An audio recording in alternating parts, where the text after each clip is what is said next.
Selamat pagi, saya menerangkan perihal rumah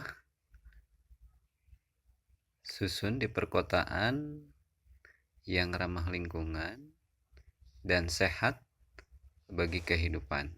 Bagaimana solusinya?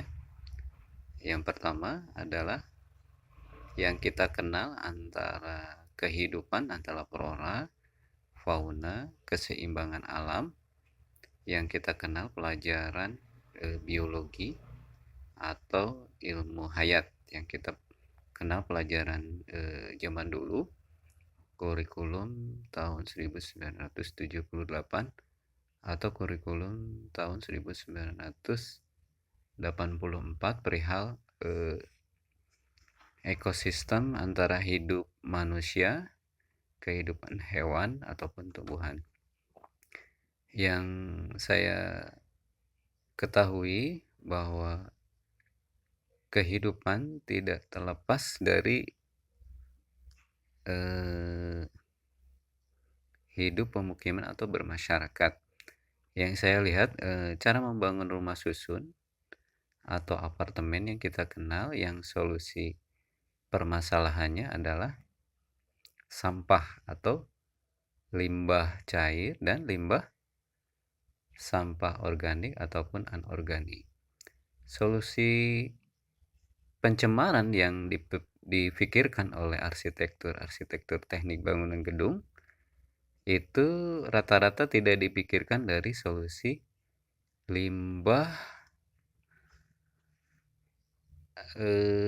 cair, karena dari setiap apartemen, taruh apartemen satu gedung itu 50 keluarga, satu keluarga itu keluarga kecil 4 orang, dan sampah rumah tangga itu dari MCK-nya mandi, cuci kakus, rata-rata menggunakan yang dikenal adalah sepiteng. Sepiteng adalah ukuran diameter dan kedalaman berbanding oleh teknik sipil, mengakibatkan pencemaran terhadap air tanah.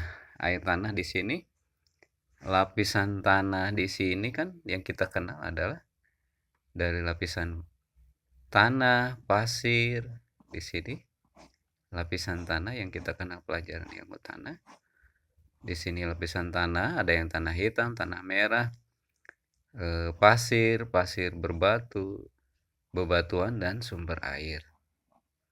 Atau yang kita kenal sumur dalam dan sumur dangkal adalah deep well. Nah, di sini pencemaran lingkungan itu rata-rata dari pengambilan air tidak terkontrol. Bagaimana solusinya? Apartemen harus diimbangi dengan satu kolam dengan rumusnya diperhitungkan bagi kesinambungan hidup, bagaimana rantai makanan itu bisa terserap oleh flora dan fauna. Ada yang oleh tumbuhan, pepohonan seperti pohon kelapa, pohon jati, pohon pinus, dan lain-lain. Tetapi solusi yang saya pikirkan adalah kolam ikan. Ikan yang saya ketahui yang di Australia itu yang menjadi hama, tetapi lama-kelamaan menjadi makanan yang lezat yang kita kenal adalah ikan mujair. Kalau bahasa latinnya Carpinus mohon maaf, Tilapia nilatica, Tilapia mosambika. Nah, dari sini kotoran manusia masuk dari primer di sini, pipa primer. Telur dari sini masuk ke kolam, dan di sini ikan, pemeliharaan ikan, kotoran manusia masuk ke sini, dan si kotoran manusia dimakan oleh ikan. Nah, ikan otomatis kan ikan dimakan lagi oleh manusia. Yang bisa bertahan ikan di limbah rumah tangga yaitu yang pertama ikan mujair, ikan mujair, ikan gabus, atau ikan toman ya, kalau yang bisa bertahan di pH air di bawah 4 ataupun 5 pH air di sini. Nah, bagaimana solusinya? Dipisahkan antara WC dengan di sini ada bak penampungan lagi, yaitu limbah sabun. Nah, di sini kalau mencuci sabun, rinso ataupun jenis produk-produk Soklin dan lain-lain yang tidak yang bisa menimbulkan ikan mati, di sini ada penampungan dipisahkan antara kolam limbah dari WC dan limbah istilahnya masak memasak masuk ke kolam, dan limbah mencuci baju, pakaian dan lain-lain masuk ke dua kolam tersebut. Nah, di sini solusinya sebelum akhir pembuangan limbah cair ke sungai. Jadi pH-nya ikan-ikan yang ada biota ekosistem di sungai tetap hidup.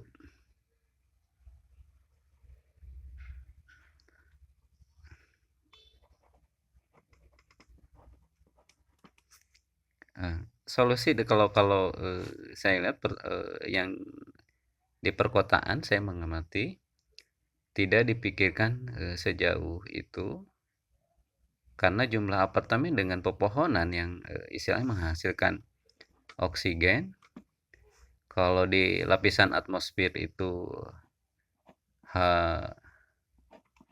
hidrogen ya, tetapi diimbangi dengan pegunungan. Pegunungan istilahnya pepohonannya harus dijaga, barulah kehidupan pemukiman apartemen yang sehat. Yang saya pikirkan itu, mohon maaf ya, dilihat di lingkungan di Karangsetra atau Bandung ke atas apartemen itu tidak ada solusi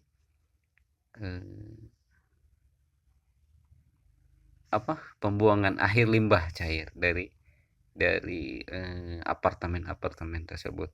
Sedangkan kebutuhan manusia menyerap air atau mengambil air sumur dalam itu besar-besaran tanpa diimbangi istilahnya penanaman pohon. Nah, yang lebih parahnya lagi dari speed tank yang kita kenal itu speed tank atau saluran tinja yang di setiap apartemen itu penuh dan mencemari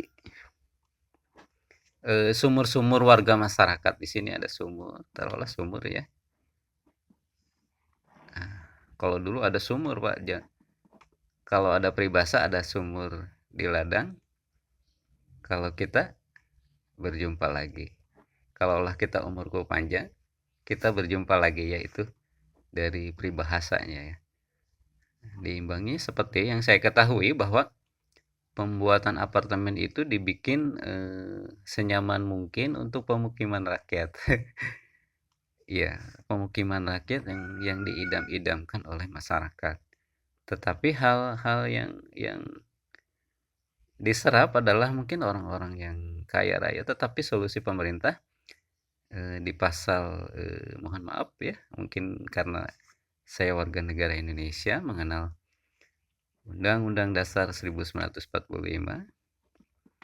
pasal 30 dan 31, yaitu menyangkut pekerjaan, pendidikan, penghidupan, itu maksudnya termasuk perumahan gitu ya. Mungkin diidam-idamkan apartemen yang murah mungkin, tetapi tidak mencemari lingkungan. Iya, mungkin Pak RK ya, yang saya ketahui beliau arsitektur, tetapi mungkin iya, beliau mungkin kalau itunya lebih dari paham ya, tetapi saya mengamati solusinya itu. Pertama, ikan bisa dimakan lagi oleh manusia ya. Ya kalau hukum Islam ya tidak haram, kan udah diproses ya ikan itu. Iya, bisa dimakan lagi oleh manusia atau menjadi makan si meong ya atau kucing ikannya ya. Tetapi kalau di sungai ya ikan bogo, bentir, nilam ya kalau orang Sunda. Itu sih solusinya apalagi apa lingkungan penduduk atau sehat apalagi yang kita kena radiasi smartphone, radiasi dari BTS teknologi canggih yang belum tentu uji kelayakannya terhadap manusia dari gelombang elektromagnetik ya, karena ada proton dan neutron, apalagi pencemaran yang kita ketahui di perkotaan itu adalah saking kebutuhan air ya, apalagi di ibu kota Jakarta ya, kebutuhan air bersih, pH-nya harus memenuhi syarat. pH tanah itu yang untuk manusia adalah pH 7. Iya, 6,5. Yang layak untuk dikonsumsi atau diminum. Iya. Tetapi udara segar yang dibutuhkan apartemen supaya tidak mengandalkan listrik, beban listrik yang sangat besar, AC, otomatis lingkungan itu harus terjaga. Yaitu pepohonan yang saya ketahui di Amerika Serikat di berita tontonan ya, di Fox News atau bahwa penelitian bahwa pohon bambu dapat menyerap panas, menurunkan suhu lingkungan tersebut itu. Pohon bambu kan jenisnya banyak ya. Ada pohon bambu itu bambu apus, bambu gombong ataupun yang kita kenal bitung. Orang Sunda itu awi bitung, awi surat, awi tali, awi teman dan lain-lainnya. Itu solusinya. Para pemikir arsitektur kalau dari desain tiang pancang dan lain-lainnya itu lebih hebat, tetapi yang kurang dipikirkan oleh beliau-beliau yang pakar di bidang teknik sipil itu adalah solusi akhir dari limbah cair, limbah padat, yaitu sampah rumah tangga. Yang paling berat itu sampah rumah tangga. Solusi akhir ya diberitakan mungkin ya di TV nasional, tetapi ketika kemarau panjang solusi itu penyerapan ketika sepiteng atau cubluk penuh, itu hanya mungkin solusi akhir bagi pemukiman padat khususnya apartemen di perkotaan. Hanya dengan cara itu yang bisa mengantisipasi. Mudah-mudahan solusi ini menjadi inspirasi bagi arsitek-arsitek muda dari ITB ataupun dari ITENAS di Kota Bandung. Terima kasih. Assalamualaikum.